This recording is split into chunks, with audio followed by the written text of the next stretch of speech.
বলছি এই যে তুমি প্রতিনিত্য মাধবগিরি করো, নিজে হাতে রন্ধন করে গোবিন্দকে সেবা দাও, রাধা কৃষ্ণ যুগল ভজন কর। তো আমরা বলছিলাম তুমি ভগবানকে সেবা দাও ঠিক, কিন্তু তোমার ঘরে তো কোনো বিগ্রহ মূর্তি নাই, তবু তুমি যুগল ভজন করে নিজের হাতে রন্ধন করে তুমি সেবা দাও।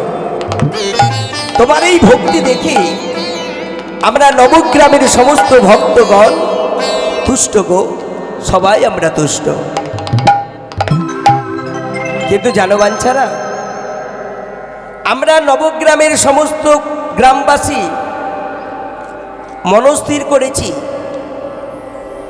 মথুরার বাজার থেকে চাঁদা তুলে, হ্যাঁ চাঁদা তুলে একত্রিত হয়ে মথুরার বাজার থেকে একটা যুগল বিগ্রহ মূর্তি, রাধাকৃষ্ণ মূর্তি যা তুমি ভালোবাসো, আমরা কিনে এনে তোমার হাতে তুলে দেব।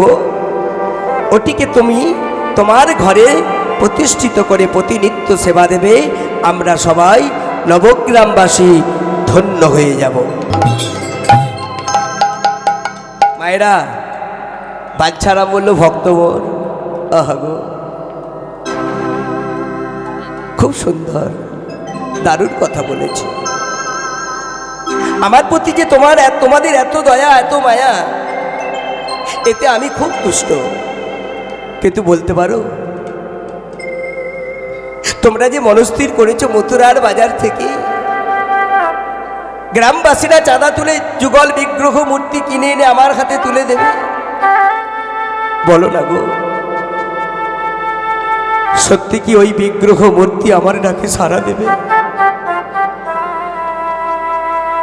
ওই বিগ্রহ মূর্তি আমার কি ডাকে সাড়া দিতে পারবে বলো? তার কোনো নিশ্চয়তা নেই। কিন্তু আমি জানি আমি যদি প্রকৃত ভক্তি ভরে প্রায় মনোভাবকে ভগবানকে সেবা দিয়ে থাকি, আমি যদি ভক্তি ভরে যুগল ভজন করে থাকি, আমার মন বলে একদিন না একদিন ওই ভগবানকে আমার কাছে আসতে বাধ্য বাধ্য বাধ্য। তোমরা কি জানো ভগবান কোথায় থাকে? জানি না গো বাঞ্ছারা। ভগবান নিজেই বলেছে, আমি যোগীজনের হৃদয়ে থাকি না, আমি মণিগণের মধ্যে থাকি না, যেখানে আমার ভক্ত বিরাজমান আমি তো সেখানেই অবস্থান করি। তোমরা আমার সঙ্গে বসে একটু ভগবানের নাম শুন, ভক্তদের সঙ্গে নিয়ে বাঞ্ছারাম নিজের গৃহে বসে ভগবানকে ডাকছে। হরি আমার মানুষ সন্তাপ নাসিতে। আপনারাও গাইবেন মা, বাড়িতে বসে সন্ধ্যার সময় ভগবানের চরণতলে বা দেব দেবীর চরণতলে বসে যে যেমন যাকে ভালোবাসে আপনারা মনে ইচ্ছা প্রকাশ করবেন। তবে ভগবানকে ধন চাইবেন না, সম্পত্তি চাইবেন না, গাড়ি বাড়ি চাইবেন না, ভগবানকে চাইবেন কি, ভগবান ওগো কৃপাময়, তুমি কৃপা করো, করুণা করো। হরি আমার মানুষ সন্তাপ নাসিতে, এতে যদি তব দুঃখ আমার মানুষে সন্তাপ নাসিতে, এতে যদি তব দুঃখ আমার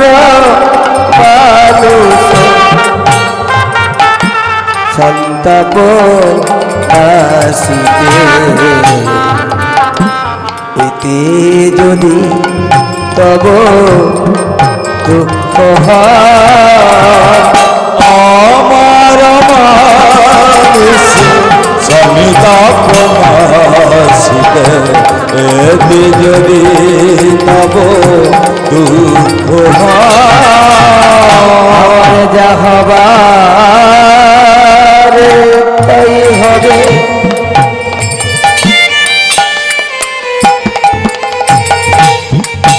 শুধু কেন দুঃখ পাবে আমার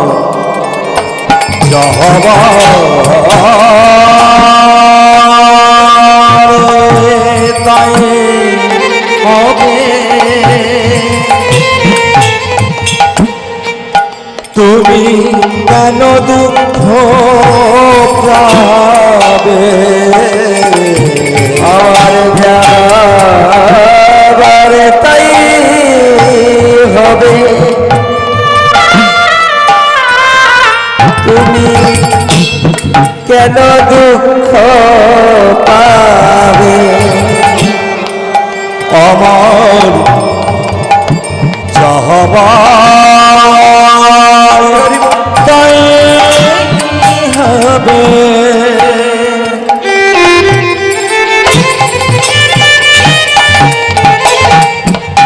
তুমি কেন দুঃখ পাবে সুখে থেকো তুমি সুখময় এতে যদি তব দুঃখ পায় আমার মানুষে সমিতাপনাশিতে এতে যদি তব দুঃখ পায় আমায় ছেড়ে একা বন্ধুহীন দেশে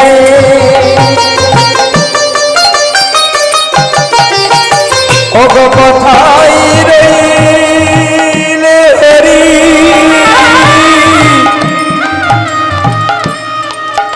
তুমি কোথায় রইলে বসে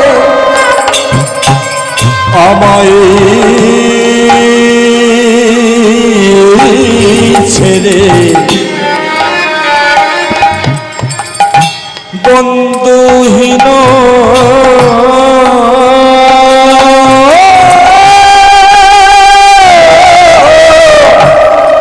দেশে দয়াল হরি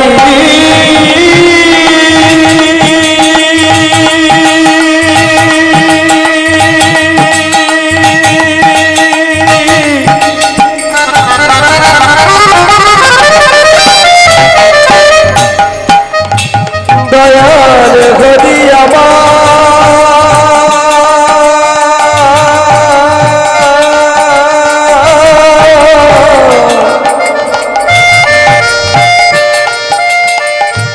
ওগো দয়াল হরি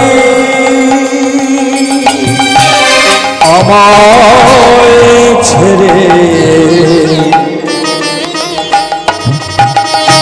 বন্ধুহীন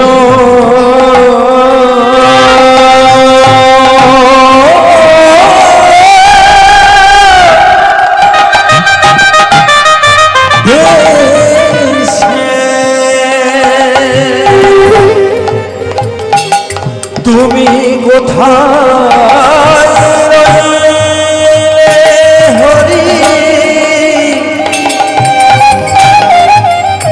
কোথায় রইলে বসে আমি তোমার উদ্দেশ্যে যাব তো সেই দেশে আমি তোমার উদ্দেশ্যে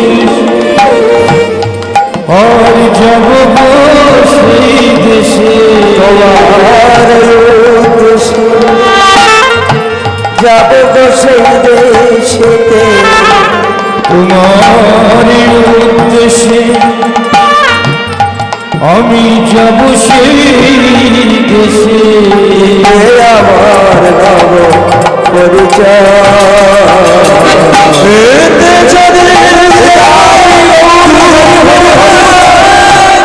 আমার মানুষে স্বামী কামনা এতে যদি যাব দুঃখ আমার মানুষে সন্তাপনা শিখে এতে যদি তোমার দুঃখ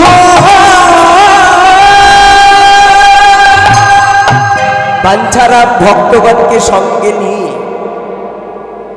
কি করেছেন মা বৃন্দাবনের মাটিতে পা দিয়েছে।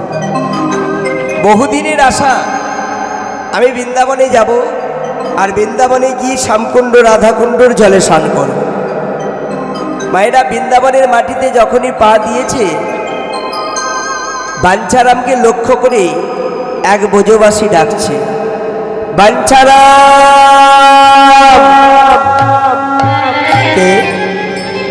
কে গো তুমি? আমার নাম ধরে ডাকছো, কে তুমি? সেই বৃন্দাবনের ব্রজবাসী এসে বলছে, বাঞ্ছারাম আমি হলাম বৃন্দাবনের ব্রজবাসী। ব্রজবাসী, আচ্ছা আমার নাম যে বাঞ্ছারাম আপনি জানলেন কি করে? ব্রজবাসী বলছে, জানি গো জানি, আমি সব জানি। তা বলছি বাঞ্ছারাম বাবা, তুমি যে এই ভোরের বেলায় ব্রহ্ম মুহূর্তে ভক্তগণকে সঙ্গে করে নিয়ে এলেন, তা তোমার উদ্দেশ্যটা কি জানতে পারি? বাঞ্ছারাম বলছে, শোনো ব্রজবাসী, আমি বৃন্দাবনে এসেছি ভক্তদের সঙ্গে লয়ে।